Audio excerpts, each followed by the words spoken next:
Good morning, everybody, and my apologies for the break in transmission yesterday and that my lecture couldn't come through because of the load shedding and I was hotspotting from my phone and that didn't seem to work too well.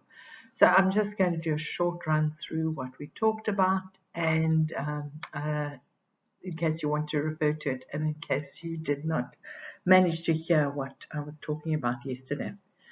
So the point of this lecture is really to look at human rights and legal issues for people who have intellectual disability. And my focus here is really on people with severe to profound intellectual disability who often have their right to being human and their right to education and a multitude of rights questioned because of their inability to communicate and possibly for people not to understand how they experience the world. So let's jump in then. And I gave you those two videos to look at, the one with Peter Singer being interviewed and the other one, a lecture by Eva Kitte. So I must apologize if these were a little bit shocking in the first place. I gather from some students that they really, the argument by Peter Singer was rather shocking for them to hear. But I think it's not a bad thing to know about it because these are people that are respected and they are philosophers and these are some of the views that are out there. So I think it's as well to know what is happening. So Peter Singer's argument is that human and animal rights are just as important as each other and that an animal that has a ability to experience and understand the world that is superior to a human being who perhaps is not able to do so because of their severe disability. So that animal has more rights than that human being. What he does is he actually opposes human and animal rights. And then some people are arguing, and it certainly came up in our discussion in the group, that you don't have to put them against each other, but to adopt both human and animal rights. So that's one argument. And then you will notice that Singer referred to the anencephalic. That is a person who does not have a cortex and has very limited experience and ability to experience the world. And he maintains that an animal who is better able to understand and to respond to the world has a similar or perhaps even greater right to dignity than the human being who is so profoundly disabled. So I think that what is problematic for me here, and you can decide for yourselves how you see it, but I think that he doesn't give any allowance for the way that people experience the world that he doesn't understand. So does that person who has no cortex, do they not experience anything? Do we really know that?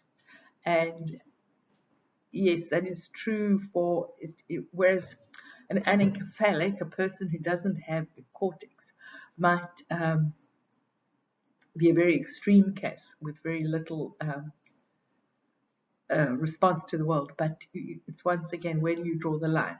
So do you draw the line there? And what about somebody who does show some response to the world?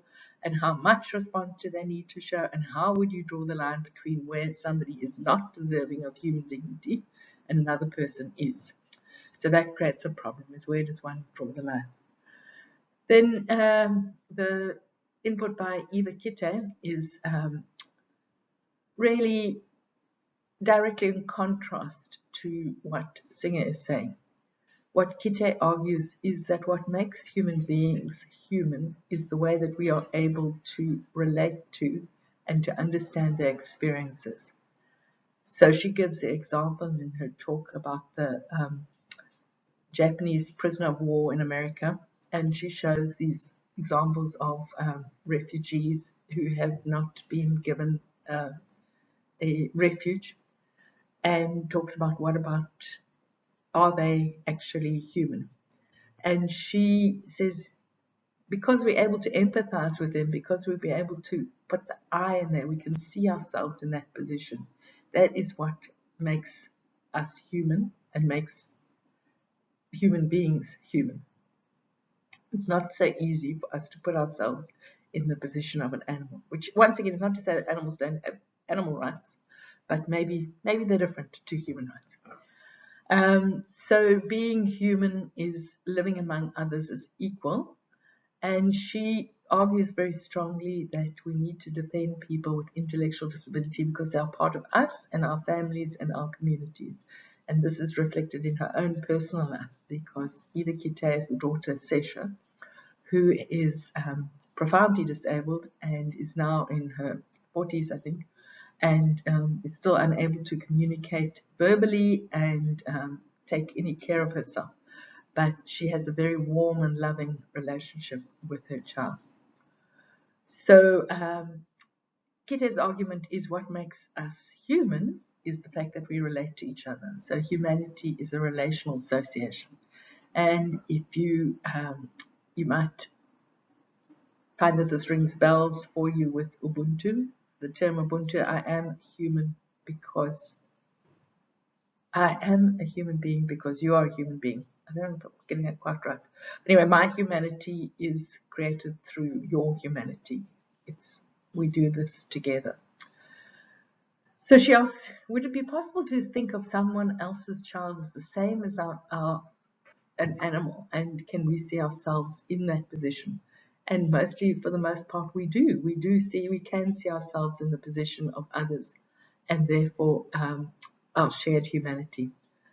So the argument there is that everybody, what I would support is Kitay's argument that we are human because we are in interaction with humans. It's a relational thing. So what does that then mean if we look at human rights? And what is the problem with human rights when we think of people with intellectual disability is that a lot of the ideas about human rights being something that belongs to everybody are based upon appeals to reason and absolute truth. That is that if I am able to reason and I'm able to understand the world, then I'm deserving of rights. And this is the idea of a rational individual who enters into power relations and therefore has rights. Sorry, that was just a phone call. So if you think about rights, it's I need to understand my rights and I need to fight for my rights. But that doesn't really work if you find it difficult to understand and if you find it difficult to actually stand up for your rights. And these are things that people with intellectual disability, given the definition that we've had, that they've got difficulty in understanding these conceptual things, these are things that can be difficult for them to do. But having said that, it's not to say that they can't be supported to be able to do more than we expect at this stage. So there is a whole field, a whole area of study in the field of intellectual disability on supported decision making. And that is supporting people with intellectual disabilities to make decisions for themselves.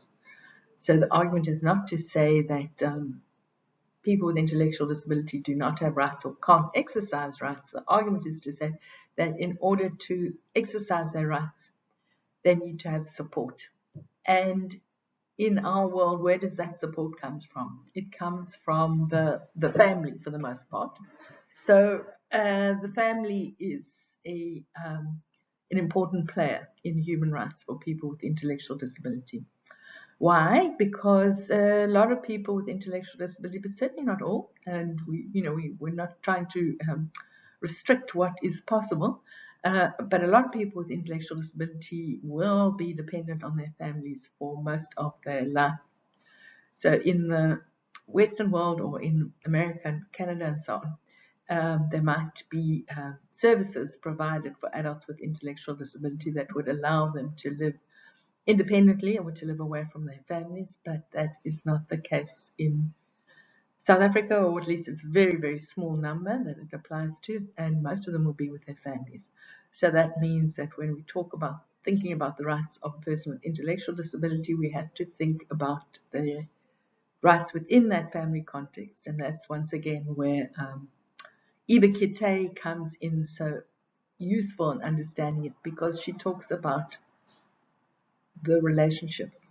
And when we're talking about the rights of people with intellectual disability, it's useful to think about the relationships that they have around them that are able to support them in achieving their rights. So that's rights in general, but let's just have a quick look at right to education.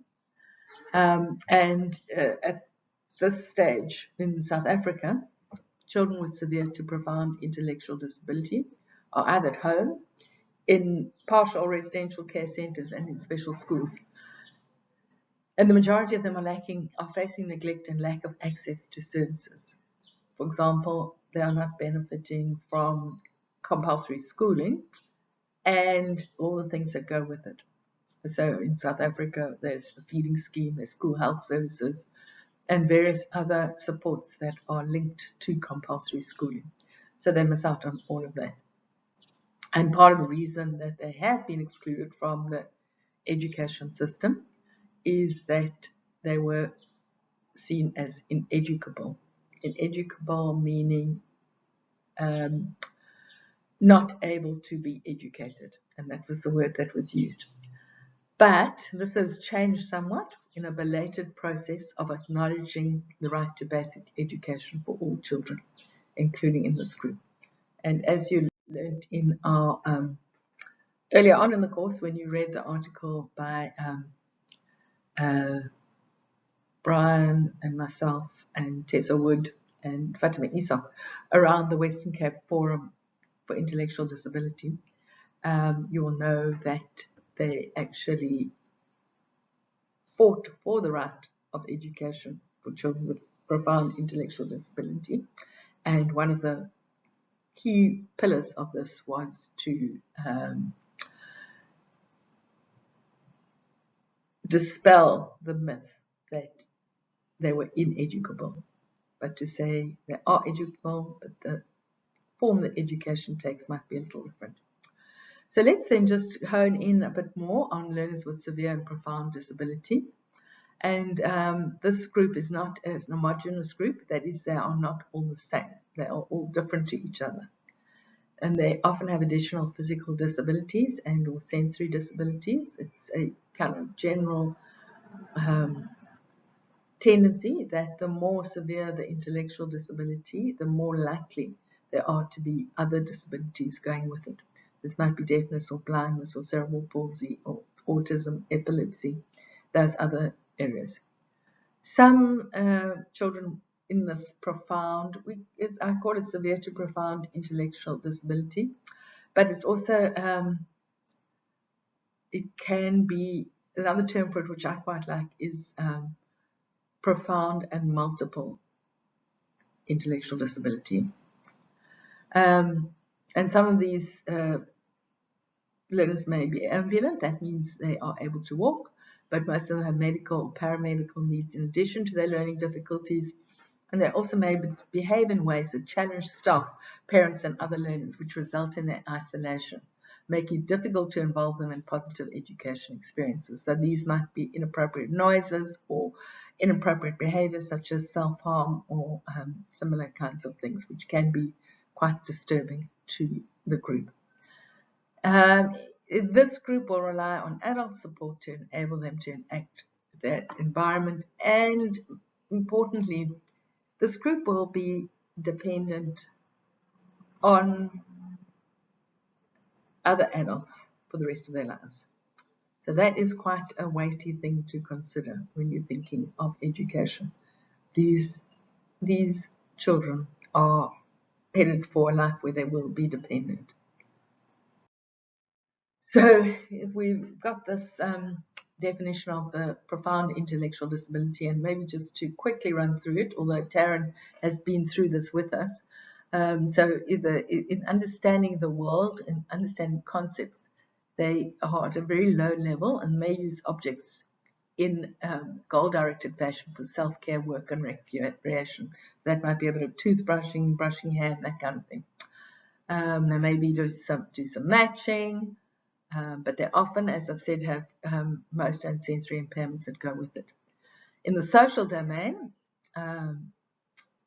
they often have very limited understanding of verbal communication, but they can understand some instructions or gestures and may express their own desires and emotions largely through non-verbal, non-symbolic communication. What does that mean? That means like through smiling or laughing or making noises, and sometimes for this group by behavior. So if there's something that upsets them and they aren't able to say that they're unhappy, they might indulge in a particular behavior, like say head banging or making a noise or something that looks like a bad behavior, but it's actually just their way of communicating that I don't like what's happening. So one needs to pay very careful attention to the communication here. The individual enjoys relationship with well-known family members and initiates and responds to social interactions. And then in the practical domain, once again, that's very limited, and they aren't really able to achieve much in terms of acting on the world out there. So, as I've mentioned, the court case to address these educational needs, and the ruling stated that reasonable measures must be taken for an affordable access to a basic education of an adequate quality, that they should have the use of adequate facilities for this purpose, adequate staff, appropriate transport, and that the staff in the special scarce centres should receive proper accreditation, and others should be trained to provide education to these children. And what you'll see from here is that the ruling stopped short of requiring the department to actually include these learners in the education system, because the special care centres are not part of our national compulsory education system. So the Department of Education is given the role to support these centres, but not necessarily to provide the education for these children. So it's a little bit of it's a vast improvement on what was there before, but it is a little bit of an in-between situation, and I think there is a growing recognition that this is not a full right to education, because it's not on a par with what other children would be getting, in which case it would be free and compulsory, and there would be qualified teachers.